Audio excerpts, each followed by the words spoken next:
जीवन जगत असताना सुंदर जीवन जगायला शिका. इना वाजू नका बाबा, राहू द्या थोडं. जीवन जगत असताना सुंदर जीवन जगायला शिका. आजच्या या अभिष्ट चिंतन सोहळ्यामधून काहीतरी चांगलं घरी घेऊन जा. पोरांनो, संगत चांगल्याची करा. सगळ्यात महत्वाचा विषय आहे, डिजिटल जमान्यामध्ये संगत अत्यंत महत्वाची आहे. संगतीनं फार चांगले लोक उद्ध्वस्त झाली महाराज. घडलेली घटना सांगतो तुम्हाला. नेवासा परिसरामध्ये एक भला मोठा श्रीमंत सावकार आहे. 100 सागवानी खणाचे 2 वाडे.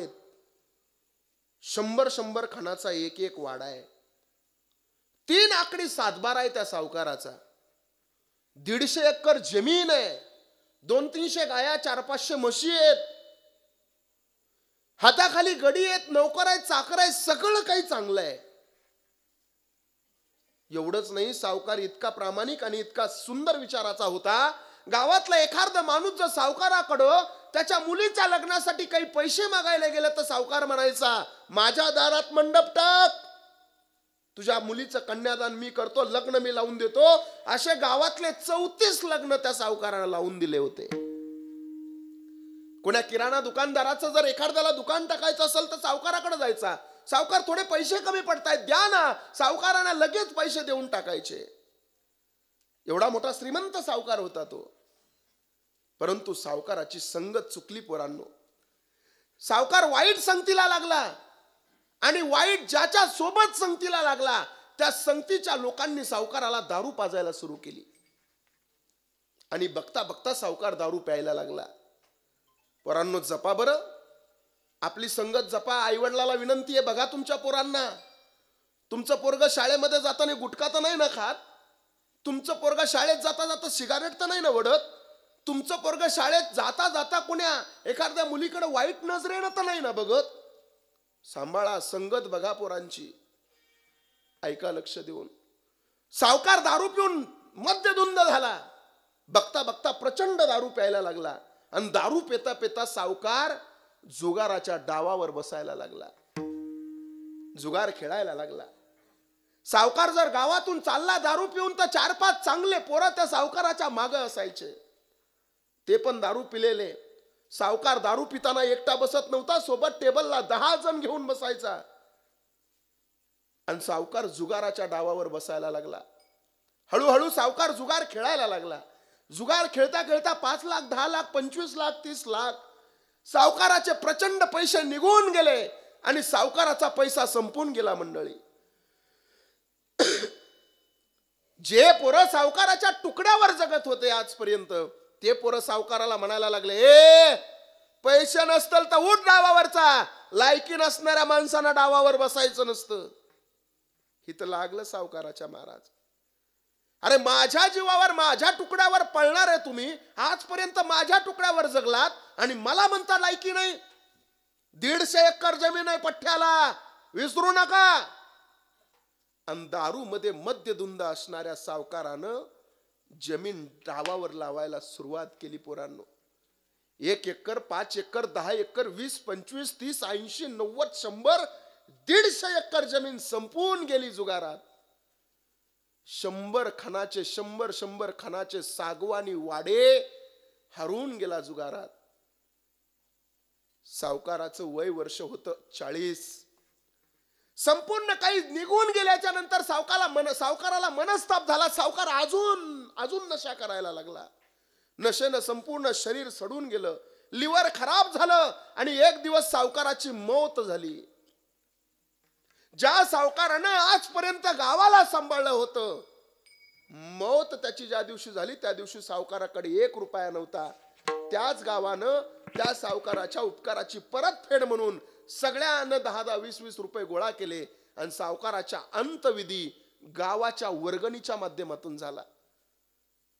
सावकाराच्या घरी सावकार निघून गेल्याच्या नंतर 34 वर्षाची एक बायको होती, 7 वर्षाचं एक पोरग होतं आणि 3 वर्षाची एक पोरगी होती.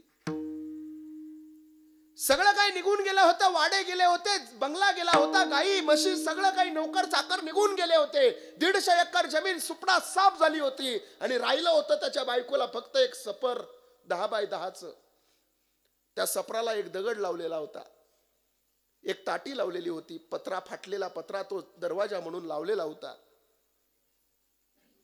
एवढी मोठी सावकाराची बायको, कधी काळी नौकर चाकर तिच्या पाठीमाग फिरत होते, ती बायको आज सपरामध्ये फाटलेला पदर सावरत राहायला लागली. 3 वर्षाची मुलगी आहे, 7 वर्षाचा मुलगा आहे. आपल्या तिथं माणूस मेल्याच्या नंतर त्याच्या घरी आपल्या गावातली लोक भाकरी घेऊन जातात. ही आपल्या धर्मात पद्धत आहे. तसं तिच्या घरी सुद्धा गावातली लोक भाकरी घेऊन आली. 1 दिवस आली, 2 दिवस आली, 3 दिवस आली, पण 4थ्या दिवशी मात्र तिच्या सपराकडे कोणी डोकून सुद्धा पाहिलं नाही. मंडळी, 4था दिवस उजळला आणि 7 वर्षाचं पोरग सूर्य डोक्यावर आलेला असताना म्हणायला लागलं, आई आई भूक लागली ग, आई आई भूक लागली ग. सावकाराची बायको फाटलेला पदर सावरत 2 दिवसापूर्वी आलेल्या ज्या भाकरी होत्या त्या वाळू घातल्या होत्या आणि त्या मिठाच्या पाण्यामध्ये भिजवल्या आणि त्या 7 वर्षाच्या लेकराला भाकरी खाऊ घातल्या. 1-2 दिवस त्याही शिळ्या तुकड्यावर जगले ती पोरं, पण 5 दिवस झाल्याच्या नंतर 6व्या दिवशी मात्र ते पोरग अजून उठलं, म्हणायला लागलं, आई भूक लागली ग, आई भूक लागली ग मला. 3 वर्षाच्या पोरीला भूक काय असते ते माहित नव्हतं, पण 3 वर्षाची पोरगी होऊन म्हणत होती, आई पोटात दुखतं ग माझ्या, आई पोटात दुखतं ग माझ्या.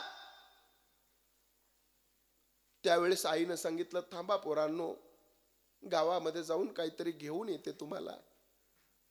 तिनं फाटलेला पदर सावरला. त्या सपराला दरवाजा होता, त्या दरवाजाला बाजूला दगड तो लोटला. लोकांच्या नजरा चुकवत चुकवत गावामध्ये निघाली आणि ज्या दुकानदाराला सावकारानं मदत केली होती त्या किराणा दुकानदाराच्या समोर जाऊन म्हणली, दादा बारकाले लेकर तो दादा माझ्या घरात, थोडं द्याल का मला काहीतरी दादा. दादा तुमच्या घरची धुणं भांडे करील दादा, साफसफाई करेल दादा, काहीतरी द्या दादा मला. नाही दया आली त्या दुकानदाराला. डोळे मोठाले केले आणि तो दुकानदार म्हणला, ए बाई, तुझा नवरा अजून उधारी दिली नाही, तुझ्या नवऱ्यानं माझी उधारी बुडवून मेला तुझा नवरा आणि वड तोंड करून मला मागायला आलीस, जा तुला काही मिळणार नाही इथं. फाटलेला पदर सावरला. असं वाटत होतं गावाच्या बाहेर एक विहीर आहे, जावं आणि त्या विहिरीमध्ये आपला जीव देऊन टाकावा, पण तेवढ्यात लहान लहान लेकरं डोळ्यासमोर दिसत होती. केविलवाण्या नजरेनं ती पोरं बघत होती. ज्या दिशेनं आई गेली त्या वाटेकडं लांबून आई दिसली. दोन्ही लहान लहान लेकरं पोरं दरवाजात येऊन उभा राहिले. आई दिसल्याबरोबर एकामेकाकडे पाहून हसायला लागले. आपल्या आईनं काहीतरी आपल्याला आणलं असेल. आई जवळ जवळ आली. पोरं धावत धावत आईच्या कमरेकडे गेले. आईच्या कमरेला मिठी मारली. आई काय आणलं ग खायला. आईनं सांगितलं, लेकरांनो काही मिळालं नाही खायला. का ग आई. मग कसं करायचं ग आई. 1-2 दिवस निघून गेले, पाण्यावर काढले, पण 3ऱ्या दिवशी 7 वर्षाच्या पोराला सणसणीत ताप आला आणि पोरगा आजारी पडलं. दवाखान्यात जायला पैसे नाहीत, घरामध्ये दाना नाही. अरे चिमणी कोकून गेली तरी चिमणीला दाना मिळणार नाही, एवढी अवस्था भयान आहे. ज्या सावकारानं सगळ्या गावाला मदत केली त्या सावकाराची परिस्थिती आहे. पोरगा आजारी पडलं. पोरग झोपवलं. दवाखान्यात जायला पैसे नव्हते. एक उपरणं फाडलं, गरम मिठाच्या पाण्यामध्ये ते भिजवलं आणि पोराच्या डोक्यावर ते उपरणं ठेवलं. मंडळी, 3 वर्षाची पोरगी काय म्हणली माहितीये. आई आई काय झालं ग आपल्या दादाला. आई काय झालं ग आपल्या दादाला. आईनं सांगितलं, बाळा आपल्या दादाचं दुखतंय. ती 3 वर्षाची पोरगी म्हणली, का ग आई आपला दादा मरणार तर नाही ना. का ग आई आपला दादा मरणार तर नाही ना. त्यावेळेस ती म्हणायला लागली, अगं असं का बोलते बाळा तू. हाच उद्याची आपली भाकर आहे, हेच उद्याचं आपलं भविष्य आहे, हाच उद्याचा आपला आधार आहे. का असं बोलते. 3 वर्षाच्या पोरीनं दिलेलं उत्तर फार अंतकरणाला टोचणार आहे. ती 3 वर्षाची पोरगी म्हणते, नाही ग आई, पण आपला दादा मेल्यावर लोक आपल्याला भाकरी आणतील ना? सांगा पोरांनो, दारू संपली का दारू पिणारे संपले? बोला पोरांनो, दारू संपली का दारू पिणारे संपले? बोला. जगाच्या पाठीवर व्यसन करू नका. सुंदर जीवन जगा, आनंदानं जीवन जगा. एवढा सुंदर मित्र परिवार तुम्ही कमवलाय. दादा, खरंच तुम्हाला मी अंतकरणातून मानतो.